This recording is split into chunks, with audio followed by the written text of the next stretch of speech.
Mutton ఫ్రైని చాలా సింపుల్గా ఎక్కువ గ్రేవీ వచ్చే విధంగా ఎలాంటి టమాటో కానీ ఆనియన్ కానీ పేస్ట్లు ఎట్లాంటివి వాడకుండా చాలా సింపుల్గా చేసుకోవచ్చు ఈ మటన్ ఫ్రై. ఈ టేస్ట్ ఒక్కసారి ట్రై చేశారంటే జీవితంలో మర్చిపోలేరు, అంత బాగుంటుంది. ఇప్పుడైతే ప్రాసెస్ చూపిస్తా చూసేయండి. ముందుగా గిన్నెలో అయితే ఆయిల్ వేసుకొని ఆయిల్ వేడైన తర్వాత పచ్చిమిర్చి పుదీనా వేసుకోవాలి. ఫ్రై అయిన తర్వాత ఆనియన్స్ వేసుకొని ఫ్రై అయిన తర్వాత అల్లం వెల్లుల్లి పేస్ట్ పసుపు వేసుకొని ఫ్రై చేసుకోవాలి. ఆ తర్వాత ఒక 1/2 kg మటన్ అయితే వేసుకొని ఆయిల్ అంతా పైకి వచ్చే విధంగానైతే ఉడికించుకోవాలి. ఆ తర్వాత దీనిలోకి ముక్క మునిగేదాకా వాటర్ అయితే వేసుకోవాలి. వాటర్ అంతా ఎగిరిపోయి ముక్క అనేది సాఫ్ట్గా ఉడికిన తర్వాతనే దీనిలోకి అయితే మనం మిగిలిన ఇంగ్రీడియంట్స్ అయితే యాడ్ చేసుకోవాలి.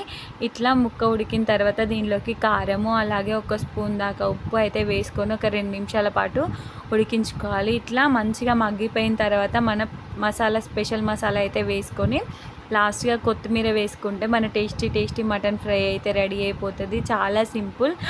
అలాగే మీకు ఏమైనా డౌట్స్ ఉంటే ఫుల్ వీడియో వచ్చేసి నా ఛానల్ నేమ్ కింద ఉంటుంది, తప్పకుండా చూడండి. అలాగే నా ఛానల్ ఎవరైనా ఫస్ట్ టైం చూస్తున్నట్లయితే సబ్స్క్రైబ్ చేసుకోండి. అలాగే పక్కనే ఉన్న బెల్ ఐకాన్ అయితే క్లిక్ చేయండి, అప్పుడే నా వీడియో నోటిఫికేషన్స్ అనేవి మీకు వస్తాయి. నా వీడియో కనుక మీకు నచ్చినట్లయితే like, share and comment. Thank you for watching. Bye bye.